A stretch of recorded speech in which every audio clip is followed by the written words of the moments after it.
Good evening, everyone. Today we have my mother and I will be interviewing her with 3 questions. For the first question, kamusta po kayo ngayon?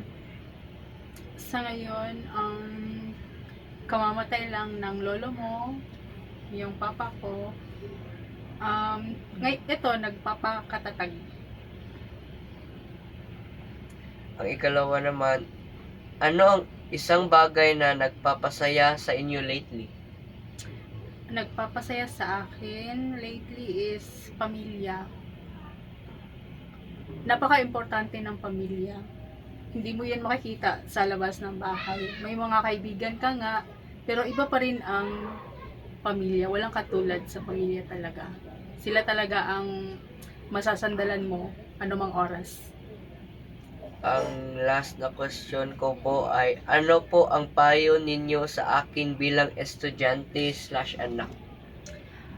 May papayo ko sa iyo is magdasal ka palagi, tumawag ka sa Panginoon, whether it is good or bad times. Huwag mo siyang kalimutan, tawagin palagi dahil andyan siya palagi para sa iyo. Tapos pahalagahan mo ang pamilya mo. Huwag mo silang kalilimutan dahil sila ang iyong sandalan sa lahat ng oras. Yan lang. Okay po, maraming salamat. Maraming salamat.